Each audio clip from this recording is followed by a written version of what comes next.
მოგესალმებით, ეს არის გადაცემა კადრს მიღვა, მე კი მისი დღევანდელი წამყვანი ანი გულუა ვარ. დღეს ჩვენ ვიმყოფებით 24 საჯარო სკოლაში და განვიხილოთ ერთ დღეს ქეთი ცომაიასას.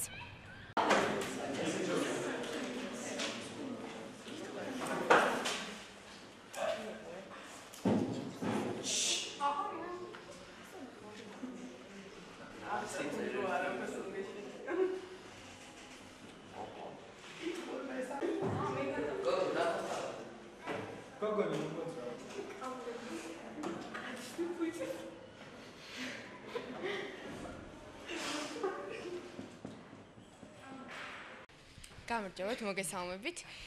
თქვენ რისი მასწავლებელი ბრძანებით ქეთის? ხო, მე გეოგრაფიას ვასწავლი ქეთის. და გაინტერესებთ ქეთის გარშემო. როგორი გოგოა თქვენ საგნისადმი დამოკიდებულება ქეთის? ხო, გადასარევი გოგოა ძალიან ცნობს პასუხისმგებლობას, როგორც საგნის, ისე ურთიერთობით, გადასარევი ურთიერთობა აქვს თავის ამ ხანაგებთანაც, პედაგოგებთანაც, საგანს გადასარევას სწავლობს, მე 10-იანებს უწევ. გადასარევია. ძალიან კარგი წარმატებებს უსურვებთ თქვენ ისე ძალიან დიდი მადლობა. არა.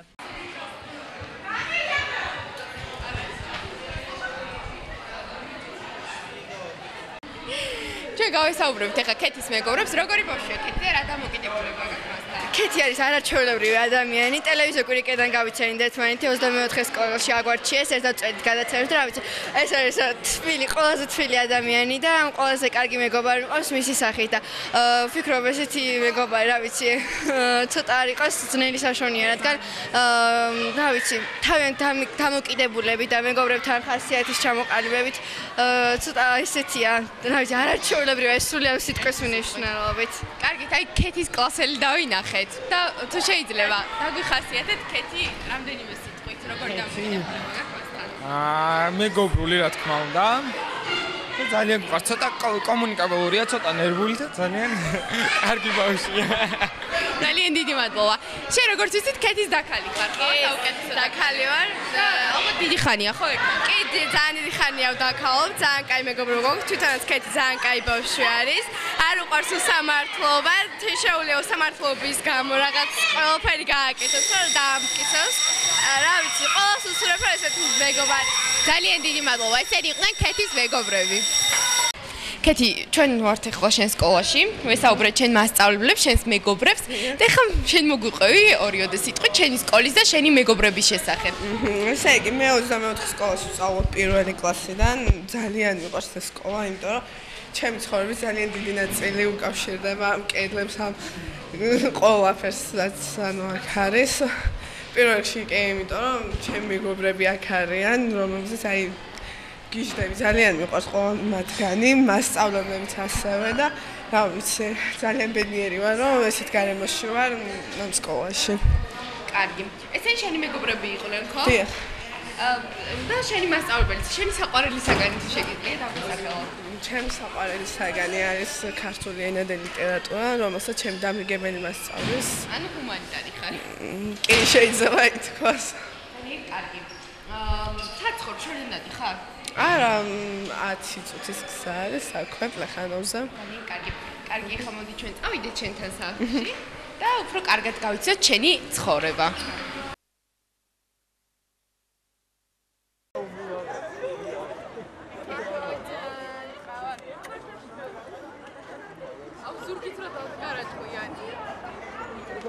როგორ მოხვდი ჩვენს ტელევიზიაში?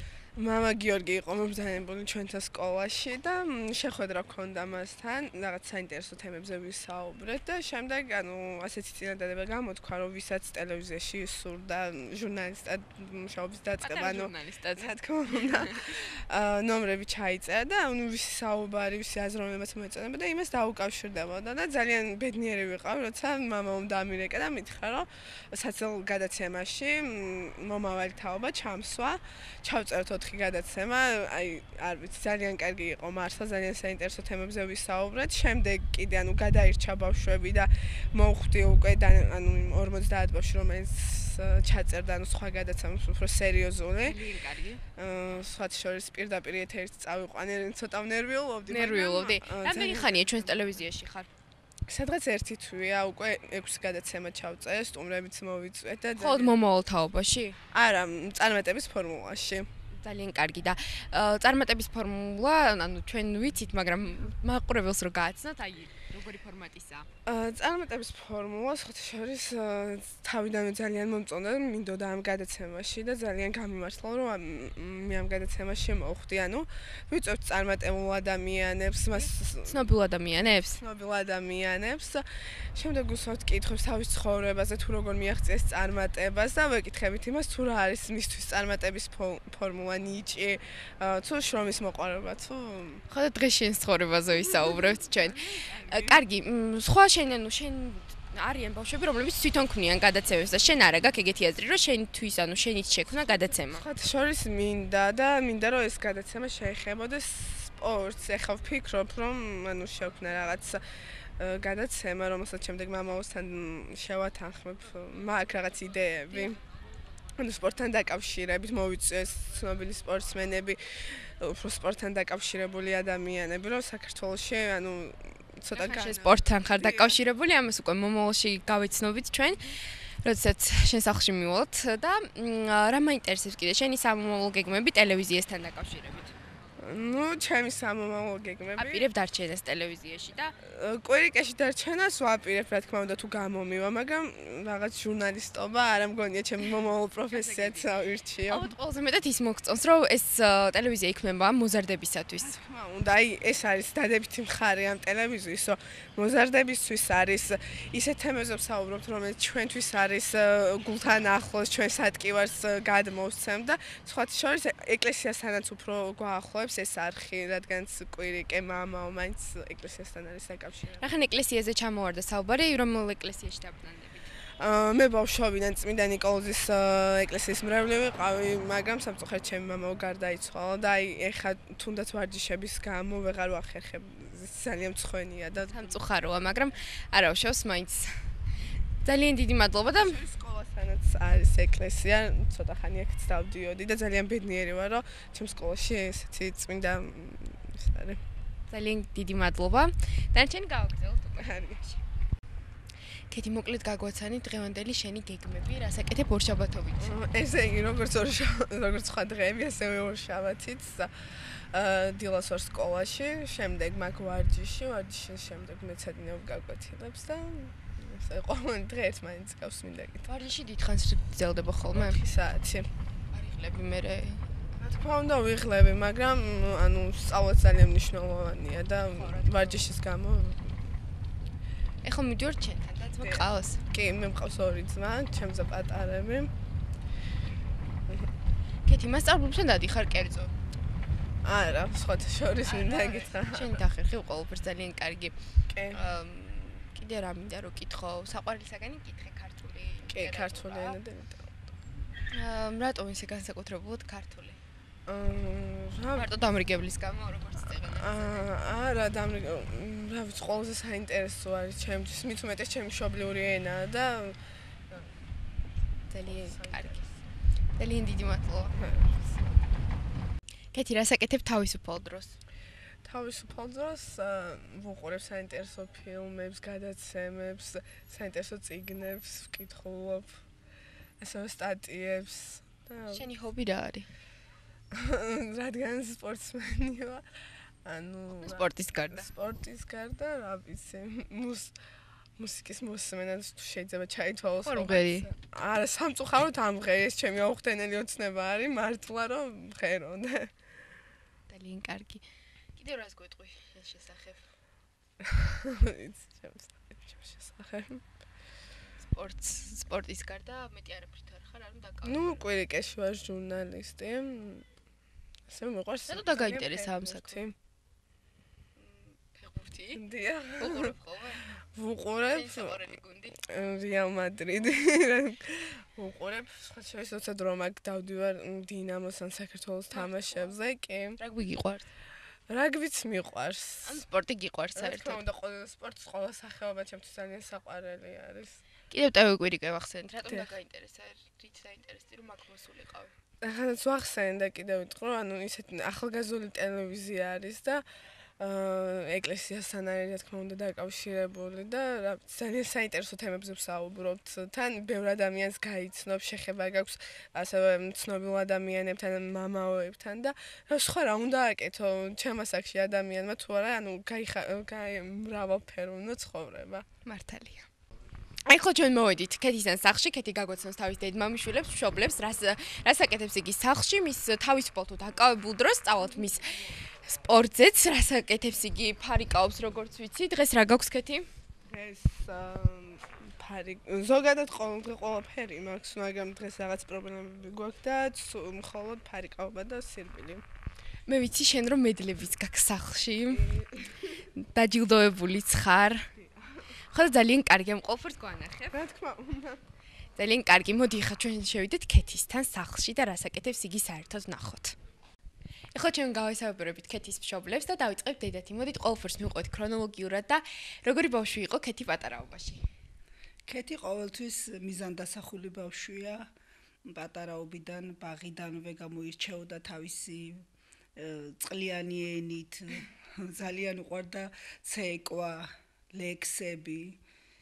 რა ვიცი, აბა ძალიან დამჯერი ბავშვია და მიზანდასახული. ცელქი იყო. იმდენად ცელქია და რაც ჭირვეული.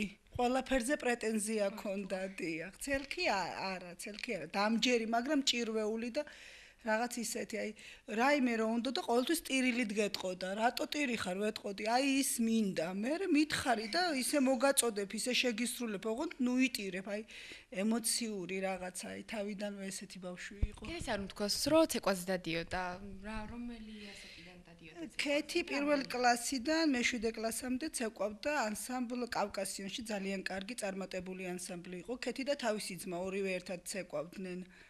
და შემდეგ რატომღაც უცებ მოხდა რომ გადავიდა სპორტზე, ეს ძალიან ისე მომენტალურად მოხდა. საერთოდ თავიდანვე ბალეტზე გვინდოდა. ჩემი სურვილი იყო რომ ბალეტზე. ქონდა ამისე, მიუხედავად იმისა, ეხლა რომ ძალიან სხვანაირი აღნაგობა აქვს, პატარა ასაკში სულ სხვანაირი, ძალიან თხელი, ნაზი, სიფრიფანა იყო და სპორტმა სრულიად ერთ წელიწადში ძალიან შეუცვალა აღნაგობა და სხვათა შორის კიდევ უფრო მეტად მიზანდასახული გახადა სპორტმა. ერთი მინუსი აქვს, აი ყველაფერს განიცდის ძალიან გულთან მიაქვს ყველაფერი და აი სკოლაშიც ყოველთვის ვეწინააღმდეგები რომ შენ მომავალი სპორტსმენი ხარ, ახლა ვერ დავიტრაბახებ და ვერ ვიტყვი რომ რა შედეგები სპორტი ძალიან რთულია, ძალიან სპორტში დიდი წარმატების მიღწევა, ეგ ფიზიკური, გონებრივი და ძალიან დიდ სპორტსმენი ვიყავი და ვიცი ეს რამხელა სპორტსმენი ბრძანდებოდი. დიახ და ძალიან დიდ შრომასთანაა დაკავშირებული, მაგრამ ქეთის აი რო ვთქვათ ეხლა როგორი ნერვები აქვს, იცით, აი ყველაფერი გულთან მიაქვს და ემოციურად განიცდის და სპორტში ეგ არ შეიძლება და სკოლაში თავისი დამრიგებელიც ამას ეუბნება, რომ ქეთი დამარცხებას. ყველაფერზე ტირის ხოლმე. ქეთი დედა მახსოვს რომ სპორტსმენი იყო, იქონია მან ზეგავლენა შენს რა თქმა უნდა იქონია ამან გავლენა ჩემს ანუ არჩევანში ყოველთვის მომწონდა ანუ რომ ვყურებ მას დღემდე ძალიან ენერგიული არის და ანუ მეც მინდა რომ ის ყველაზე მეტად ასაკში მეც ასეთ ანუ ასეთ ფიზიკურ მონაცემებს ვყოლდე. კარგი, თქვენ რას გვეტყვით ქეთიძე? რა ვიცი რა შეიძლება რა ვთქვა რაც. ბავშვობიდან დავიწყოთ. ბავშვობიდან აი ნუ ჭირვეული იმდენად და ისეთი ის იყო და ყოველთვის იყო მიზანდასახული, ყოველთვის შეეძლო რაღაც გარკვეულ საქმეში დიდი შრომა ჩაედო. ახლა აი ნუ კიდე ორი შვილი გვყავს ჩვენ ბიჭები. თქვათ ქეთის ძმა შეუძლია ძალიან მარტივად აითვისოს ერთი წაკითხვით, ერთი იმით. ქეთო ყველაფერს შრომით აღწევს და ამის ნებისყოფა გააჩნია. ნუ ახლა ცეკვავდა, უნდა ყოველთვის რომ ვცდილობდით მაქსიმალურად ოჯახში აი ეს ქართული ტრადიცია მართლმადიდებლური ის შეგვენარჩუნებინა, ქართულად გაგვეზარდა ჩვენი შვილები და რა თქმა უნდა იყო ის რომ უნდა ქართული ცეკვა ცოდნოდათ. ნუ გარკვეული წარმატებებს მიაღწიეს ცეკვაში, ორივე დადიოდნენ, ცეკვავდნენ. ახლა ეს ანსამბლი კავკასიონი, ეს ანსამბლია რომელიც პრეზიდენტ ბუში დახვდა, იცეკვეს ლონდონის ოლიმპიადაზე, იცეკვეს ამ ბავშვებმა, მაგრამ ნუ მერე გადაერთო სპორტში. სპორტი თავიდან იყო უნდა ფრენბურთელობა და თამაშობდა, სხვათა შორის გარკვეული წარმატებები ჰქონდა, მაგრამ ახლა რაც შეეხება ამ ხუჭიც ეს ურჩიე მე, იმიტომ რომ ხლა მე თვითონ ანუ თქვენ მომხრე იყავით ამ ყოველ. კი, მომხრე ვიყავი, იმიტომ რომ ჩემი მეგობრები არიან ძველი ხუჭიდელები, რომლებმაც გარკვეული 8 წელი შეიტანეს ქართული ხუჭიდის განვითარებაში და ფაქტურად ისინი იყვნენ წარმატებული სპორტსმენები. მეორე, იმიტომ არის რომ ეხლა მე ხუთჭიდი დღეს სხვათა შორის ესეთი ტენდენცია არის რომ ეს იყო ოფიცრების სპორტი. მეომარს ეხლა მე თვითონ ომის ვეტერანი ვარ და იქაც მე რაც ჩემი თვალით ვნახე და რაც არ მინახავს და შედეგები რაც არის ჩვენი ის იცით როგორი რაღაცა ხდება აი ქართველმა კაცმა არ იცის სურვა ეხლა ჯარში მოხდა ესეთი რაღაცა რომ სამხედრო ნაწილებში საცურაო ბასეინები არიან და ნახევარი ეხლა ერთი მეგობარი მეუბნება სამი ჯარისკაცი კინაღამ დამიხვჩეოდა ეხლა ეს რატო იყო ხუჭიდი აი ეს არის ანვითარებს ადამიანს ყველანაირად იმიტომ რომ სხვადასხვა ხუთი სახეობა არის და ადამიანის ჩამოყალიბება ხდება განვითარებაც და ჩამოყალიბებაც იმიტომ რომ თან ისეთი სახეობებია სროლა ცურვა ცხენოსნობა სირბილი და ფარიკაობა ეს რასაც როგორც მე დარწმუნებული ვარ ქართველ კაცს ისევე ქართველ ხალხს სჭირდება იმიტომ რომ ჩვენ გამოწვევები ძალიან ისეთები გვაქვს საშიშროებაც დიდი არის და ესეთი სპორტის სახეობა არის რომ ყველამ უნდა იყოს ცოტათი მაინც მომზადებული იგივე როგორც სურვაში იგივე როგორც სირბილში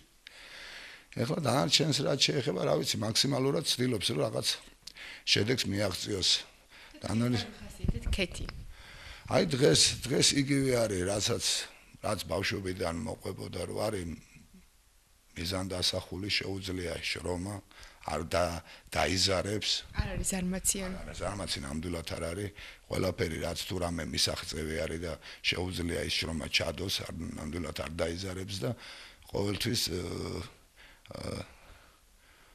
აი მისწრაფება აქვს რომ აი ეს მიიყვანოს დაწყებული საქმე ბოლომდე ძალიან კარგი სპორტი დასწავლა გამოსდის ხო ერთად ჯერჯერობით კიდევ ნახოთ შემდეგში რა იქნება ძალიან დიდი მადლობა საქართველოს განათლებისა და მეცნიერების სამინისტროს ესთეტიკური აღზრდის ცენტრის დიპლომი ჯილდოდება ცომაია ქეთევანი ეს არის ქეთის ერთ-ერთი დიპლომი და თავისი წარმატებები მოგვიყევი ქეთი შენი დიპლომების შესახებ ესე იგი ეს დიპლომი ერთ წუთი ეს ავიღე ცეკვაზე, როგორც მოგიხსენებათ, 7 წელი ცეკვა ძალიან მიყვარდა ქართული ცეკვები და ძალიან დიდი მადლობა უნდა უთხრა ჩემ მშობლებს, რომ ანუ მასწავლეს მე ეს ცეკვები და შემაყვარეს ქართული კულტურა საქმით.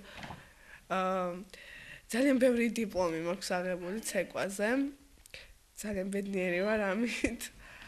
სხვადასხვა წოდებები აქვს ლაურიანტი სხვათა შორის ანუ ისე ცნობილ ანსამბლში ვცეკვავდი კავკასიონში. შენც მოგვიყვევი 2000 სიტყვით შენ ანსამბლზე. თუ შეგრჩა იქ ორი მეგობრები.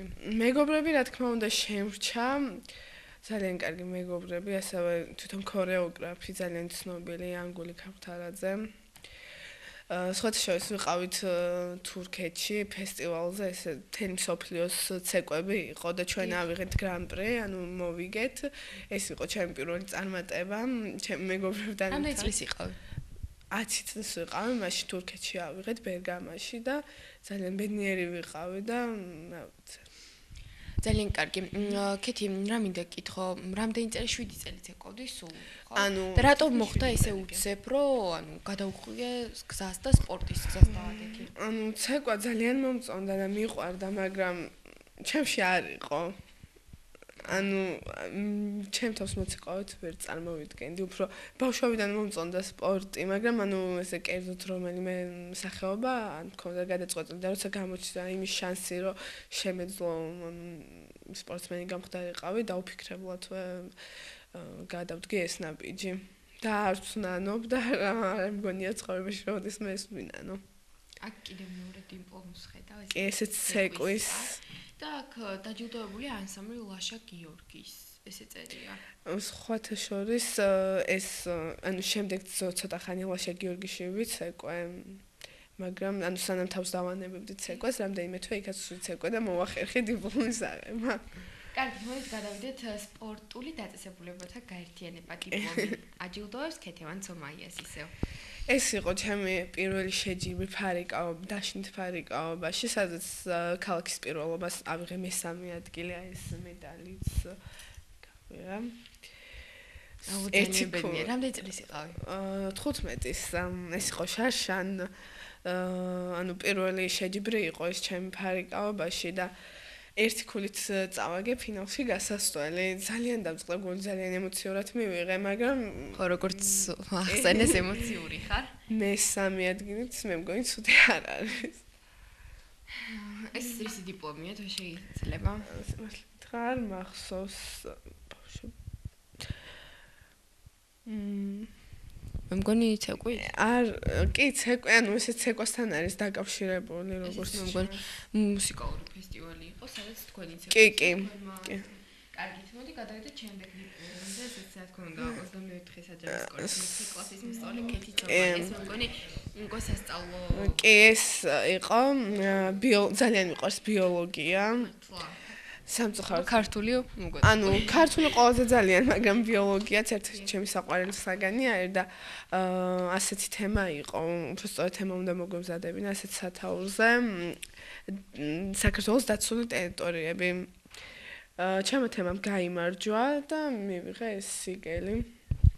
და ბოლოს ვაკისაცრავ აუზის დიპლომი. დიახ. შეიძლება ისევ და ისევ კეთილმოწმეა. ეს პირველი ადგილია ეს медали. ბრასის ცურვაში ავიღე პირველი ადგილი 14-ის. კარგი, თუ უცხოეთში ხარ ნაყოფი, დიახ, მე ვარ დიპლომიდან ევროპის და მსოფლიოს ჩემპიონატზე გამოსული. დიახ, ხუჭიჩი.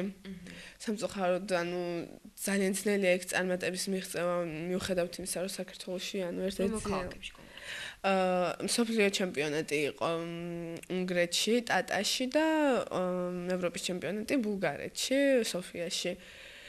ჩვენ ანუ 5 თვე ვარჯიშობთ, როცა ევროპის ჩემპიონატზე წავედით და ჩვენი მომზადების დონე არ არის ისეთი მაღალი, რომ იქ შედეგ წარმატებას მივახციოთ და რაღაც ადგილზე ვიფიქროთ. ძალიან დიდი შრომა ჭირდება, რომ სოფლიოში, ანუ შენი სპორტული მონაცემებით წარმატებას მიაღწიო. და ალბათ ძალიან კარგად გახსენდება ეს ჩემპიონატი. რა თქმა უნდა. ნერვიულობდი. ძალიან ნერვიულობდი. მithumetes მარტო იყავი წასული? არა, ჩემს გუნდთან ერთად ვიყავი. ეს პირველი საერთაშორისო შეჯიბრი ევროპის ჩემპიონატი, რომელიც არასდროს არ დამოვიწყდება. ანუ საქართველოში არ გვაქვს ისეთი შეჯიბრები, რომ თუნდაც გამოცდილება მიმეღო და რომ მოვხდი, აქ ძალიან ნერვიულობდი, რამაც ძალიან შემიშალა ხელი. ზოგადად ნერვიულობა ყოველთვის ხელს ნიშნის, რაც არ უნდა უმნიშვნელო შეჯიბრი იყოს. გასაგებია. კეთიმ გაგვაცნო მისი წარმატებები და წარმოგვიდგინა მისი დიპლომები.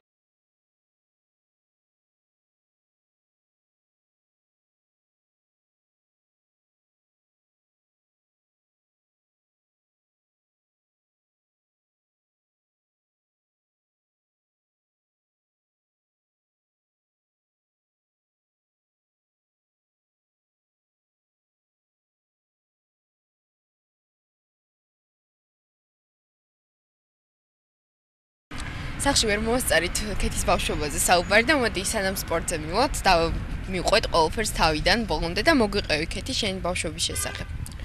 ძალიან კარგი ბავშვობა მქონდა. ძალიან მენატრება ჩემი ბავშვობის წლები, ბაღი. ძალიან კარგი ბაღში ვსწავლობდი და ერთ-ერთი გამორჩეული ბავშვი ვიყავი ბაღში. ყოველთვის ანუ აქტიურად მონაწილეობდი ზეიმებში. ანუ ეს ღონისძიებებში ძალიან საინტერესო ბავშვობა მქონდა. შენი ოცნება რა იყო? ბავშვობაში მოცნებობდი რომ გამოსულიყავი არქეოლოგი. რატო? რა ვიცი, მაინტერესებდა ეს პროფესია. ეხლაც არ ვიტყოდი უარს, მაგრამ ბავშვობაში ძალიან მინდოდა არქეოლოგობა. ძალიან ისეთი მრავალფეროვანი ბავშვობა მქონდა, ხშირად გამოდიოდი კონცერტებზე, თუნდაც ცეკვიდან. ერთ შემთხვევას გავიხსენებ, აფხაზეთის ომში დაღუპული გმირების სადმი მიძღვნილი კონცერტი იყო, სადაც ძალიან ცნობილი მომღერლები, მერაბ სეფაშვილი, თემურ კვაშალი და ანუ ისინი მონაწილეობდნენ და მაგ კონცერტზე წავიკითხე ლექსი, რომელიც ანუ მამამ დაუწერა თავის ერთადერთ შვილს, რომელიც ომში დაეღუპა და 4 წელი მიხეილ ბურძგა 4 წელს ვიყავი მაშინ, მაგრამ ეხაც მახსოვს ჩემი გამოსვლა და რავი ძალიან ვამაყობ ამ დღით. მეგობრები თუ შეგრჩა ბავშვობის? კი, ბავშვობის მეგობრები შევრჩან. ჩემი ანუ როგორც ერთ ეზოში გავზრდილი მეგობრები, ასევე ბაღის მეგობრები და ძალიან კარგი ურთიერთობა მაქვს მათთან და ალბათ მთელი ცხოვრება გავაგრძელებ მათთან მეგობრობას. ბავშვობის მეგობრები მე მგონი ყველაზე ახლო არის მაინც ადამიანისთვის. გოგო უფრო მეტი ყავს მეგობარი თუ ბიჭი? რა ვიცი, ეს არ დამეცნო, მაგრამ ორივეს კი წარმომადგენლები ყავს მეგობრები. კარგი, რას მეტყვი კიდევ სკოლაზე, სკოლაზე მინდა ძირითადად აქცენტი გავამახვილოთ. ნუ სკოლაზე ისე თქმა შეიძლება, ძალიან აქტიურად ვარ სკოლაში ყველაფერში ჩართული. რამდენჯერმე ვიყავი 24 სკოლის დღისადმი მიძღვნილი ღონისძიების წამყვანი, ასევე სხვა ღონისძიებებშიც აქტიურად მონაწილეობდი. დამრიგებელი მყავდა ძალიან ესეთი ძალიან აქტიური ვიყავი და ეხლაც ვარ, მაგრამ ბავშვობაში ჩვენთან რამდენჯერმე იყო ძველი განათლების მინისტრი მოსული და მაშინ ვიღეთ საქართველოს ჰიმნი ჩემს კლასელებთან ერთად და შემდგომშიც გრძელდებოდა ესეთი ღონისძიებები. ძალიან კარგი დირექტორი ყავს ბატონი გია მურღოლია და ცდილობს ჩვენი სკოლა ჩართოს რაღაც აქტივობებში და ყოველთვის მეც აქტიურად ვუბავ მხარს მას, ასევე ვიყავი სკოლის თვითმმართველობაში და ძალიან ბევრი კარგი რაღაც გამახორციელეთ ანუ თვითმმართველობის სახელით. და ყველაფერი კარგად მახსენდება სკოლასთან დაკავშირებით. ჩემი საუკეთესო წლებს სკოლაში ვატარებ. ძალიან მომენატრება ალბათ დამთავრების შემდეგ. რამდენი წელი დაგჭა 2, ხო? 2 წელი კი. რაზე აპირებ ჩაბარებას? არ მაგ გადაწყვეტილი, საწუხაროდ ჯერაზე მინდა ჩაბარება. არქეოლოგიას ეკიდა. არა, ეს ჩემი ბავშვობის ოცნება არის და მე აიხდინე. არა, ახლა სხვა ოცნებები მაქვს. გაგვანდა შეგიძლია? ნუ, რა ვიცი, ამჟამად ჩემი ოცნება არის რომ ავიღო ოლიმპიადისთვის ლიცენზია და შემდეგ გამოვიდე. ზოგადად არ ვარ მეოცნები ადამიანი, არ ვოცნებობ, მირჩევნია რეალურად შევხედო ყველაფერს, მაგრამ პატარ-პატარა ოცნებები მაინც მაქვს. ზაფხულში როცა ყოველფრის განისვენებ, რას აკეთებ ხოლმე? და სად ისვენებ? ნუ, ბავშვობაში ვისვენებდი ჩემს სოფელში, აბაშაში, რომელიც ძალიან მიყვარს. სამწუხაროდ რაც ვარჯიში დავიწყე ზაფხულობით თავისუფლად არ მაქვს ერთი კვირაც კი რომ დავისვენო, იმიტომ რომ ხშირად მაქვს შეჯიბრები და დავდივარ სხვადასხვა ქვეყნებში, სხვა ადგილებში, მაგრამ ანუ არ ვწუწუნებ რომ არ მაქვს თავისუფალი, რომ პირიქით როცა აკეთებ საყვარელ საქმეს და იხარჯები იმისთვისაც გიყვარს, ყველანაირი დაღლა სასიამოვნო არის. მეც გითანხმები ამაში. კიდევ რას გვიამბობ შენ შესახებ? არ ვიცი. შენ მშობლიურ კუთხეზე გვიამბე აი. ჩემი მშობლიური კუთხე არის სამგეოს ერთ-ერთი სოფელი აბაშა. ძალიან ლამაზი რაიონი უბრალოდ აბაშა, ძალიან ლამაზი მხარეა. ძალიან ლამაზი მხარეა, ზოგადად სამეგრელო განსაკუთრებით ისეთი ადგილები არის. ჩემი ბავშვობა უკავშირდება აბაშას ძალიან მიყვარს ეკაურობა და სამწუხაროდ ვეღარ ვახერხებ ხშირად იქ ჩასვლას და ძალიან წყდება გული. ალბათ ბებია და ბაბუა გელოდება. აი სამწუხაროდ აღარ მყავს ბებია და ბაბუა, მაგრამ მეგობრები, რომელთანაც ერთად ძალიან ისეთი აქტუალური ბავშვი ვიყავი უკვე მე რამდენჯერ ბიჭებთან ერთად მიყვარდა ფეხბურთის თამაში. კი, და ძალიან ისეთი ხალხიანი ბავშვობა მქონდა. კარგი, ძალიან საინტერესო იყო ქეთი, მადლობა. ეხლა კი ჩვენ მივიდივართ სპორტზე და ნახავთ ქეთი რას აკეთებს ვარჯიშის დროს. მოდი ვისაუბროთ ჩვენს ცხოვრებაზე ისევ და ისევ შენი საყვარელი წიგნი. დავიწყოთ აქედან. სამწუხაროდ ძალიან ცოტა რომ აქ იმისთვის წიგნი წავიკითხო, მაგრამ ანუ ზაფხულში ყოველთვის ვახერხებ რომ რამდენიმე წიგნი გავეცნო, ის ჩემი საყვარელი წიგნია დათო ტურაშვილის ჯინსების თაობა. ძალიან გაინტერესა. ანუ ეს თვითმფრინავის ბიჭების ამბავი ძალიან მაინტერესებდა. და თვითონ ანუ მანამდე სპექტაკლი მქონდა ნანახი და ძალიან ესეთი შთაბეჭდილება დატოვა ჩემზე და შემდეგ წიგნი წავიკითხე და აი მართლა ძალიან ესეთი განცდა მქონდა თვითონ წიგნის წაკითხვის დროსაც. შენ ახსენე რომ შენი ჰობი არის მუსიკის მოსმენა. შენი საყვარელი სიმღერა და შენი საყვარელი მომღერალი. ჩემი ანუ უსმენ როკს, ჩემი საყვარელი ჯგუფია Pink Floyd. ჩემი საყვარელი ჯგუფი Pink Floyd და საყვარელი სიმღერა, ანუ ბევრი საყვარელი სიმღერა მაქვს, მაგრამ მაინც განსაკუთრებით Pink Floyd-ის Shine on Your Crazy Diamonds. კარგი, ასევე ფილმებსაც უყურებ როგორც ვიცი თავისუფალ დროს და ყველაზე შენი საყვარელი მსახიობი მამაკაცი და ქალი თუ შეგიძლია დამისახო. ჩემი საყვარელი მსახიობი მამაკაცი არის Heath Ledger-ი, ქალი კი Meryl Streep-ი. გასაგები. შენი საყვარელი ფილმი? ძალიან ბევრი ფილმი მიყვარს, მაგრამ გამოვარჩევდი მე ვარ სემი. კარგი. მოდი შენ სამომავლო გეგმებზე გვესაუბრე და როგორი წარმოგიდგენია შენი თავი მომავალში. რა ვიცი, ჩემთვის მომავალში რაღაც ვერ წარმოვიდგენ, იმიტომ ძალიან ცვალებადი ხასიათი მაქვს. ამიტომ მე თვითონ არ ვიცი რა იქნება მომავალში, რა პროფესიას ავირჩევ. ახლოს გეგმები ის არის, რომ ვივარჯიშო ბევრი, იმისთვის ავიღო ლიცენზია 2014 წელს გასამართი ოლიმპიადისთვის, რომელიც ჩინეთში ჩატარდება. მანამდე ამ ზაფხულზე 2 ევროპის ჩემპიონატი და მსოფლიო ჩემპიონატი და პატარა წარმატებას მაინც მივაღწია, იქ თუ პირველ და მეორე ადგილს ვერ ავიღებ, რაღაც დონემდე მაინც მივიდე. გადაწყვეტილი არა გაქვს რა სიაბარები ხოჯე? არა. კარგი, გასაგებია, მადლობა ძალიან დიდი. ეხლა ჩვენ ვიმყოფებით სპორტდარბაზში, სადაც ქეთი ვარჯიშობს, ველოდებით თუ ქეთი როდის გამოიცვლის და შემდეგ გადავიღებთ რა საკეთებს იგი და როგორ ვარჯიშობს სპორტზე.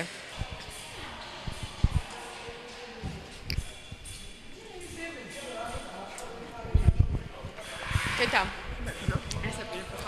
ეხლა ვაპირებ ჩავიდე სტადიონზე და ვირბინო. ირბინო? კი, ფორმაში უნდა შეხვიდე? ბატონო? ფორმაში უნდა შეხვიდე თუ რა? დიდი ხანია ხო მე მგონი არ ყოფილი. კი, გასიამოვნო ვიყავი და მაგრამ ვისაც დავდივართ ერთ-ერთი 5 ჭირის შემადგენელი სპორტი ხო სერბილია და კარგი, წავიდეთ. ჩვენს ძალიან გვაინტერესებს. ქეთა გვესაუბრე. ასე იგი, რაზე გესაუბრე? წაღარაც გველაპარაკებთ ზაფხულშიო. ასე იგი, ზაფხულში. ჯერ გაგვაცანი ეს ბიჭი ვინ არის? ეს არის გიორგი სისაური, ჩემი გუნდელი. მას შედარებით ახალი დაწყებული აქვს ვარჯიში, მაგრამ ყველაფერში ძალიან კარგად მოგყვება. ძალიან კარგი. ეხლა გვესაუბრე ზაფხულში რა ხდება? ზაფხულში როგორც ყოველთვის გვაქვს შეჯიბრები, მსოფლიო ჩემპიონატი, ევროპის ჩემპიონატი და ამისთვის ძალიან ბევრ შრომობთ და ვარჯიშობთ. დილიდან გვაქვს ვარჯიშები, მე დღეში 2 ჯერ ვარჯიშობ შეჯიბრის წინ. დილიდან ვიწყებთ ვარჯიშს, დავდივართ დაახლოებით 10-15 კილომეტრს. შემდეგ ფარიკავთ, ვისვრი. აი ხო ჩვენ ხედავთ როგორ ვარჯიშობს ქეთა. მას აქვს დასარტყმელი 5 კრუგი. ესე უთხრა თავის ტრენერმა, რადგან ფორმაში არ იყო და უნდა შევიდეს ფორმაში. ძალიან საინტერესოა, მის მერე დაიწყებს ფარიკაობას და 2 კვირა არ ვარჯიშია და ამიტომ ცდილობს რომ შევიდეს ფორმაში. მოდი შემდეგ ნახოთ რა მოხდება.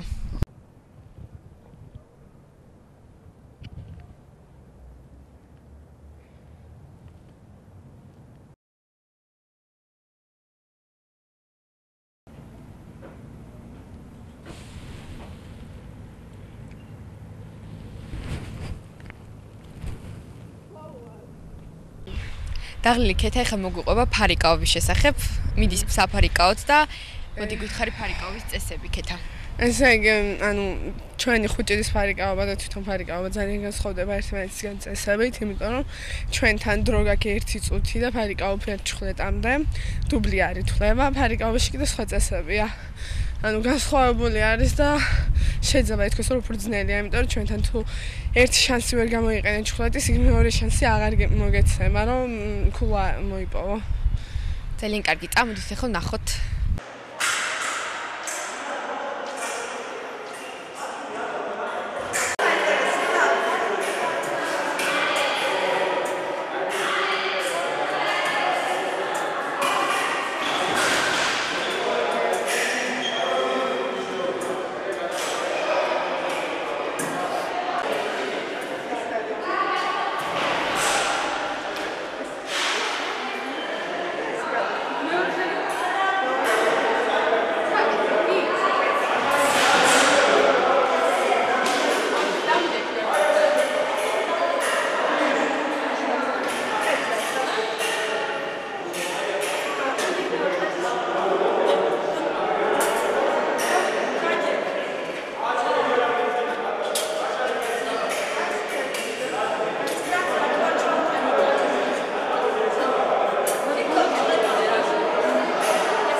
მოკლედ ეს იყო გადაცემა კადრის მიღო, მე კი მისი წამყვანი ანი გულუა ვიყავი. დღევანდელი ჩვენი გადაცემის ასე თქვა გმირი იყო ქეთა ცომაია, რომლის ერთი დღე გადავიღეთ, რას აკეთებს იგი თავის ფოტო დაკავებულ დროს და ძალიან დიდი მადლობა ქეთა ამისათვის. და ნახვამდის.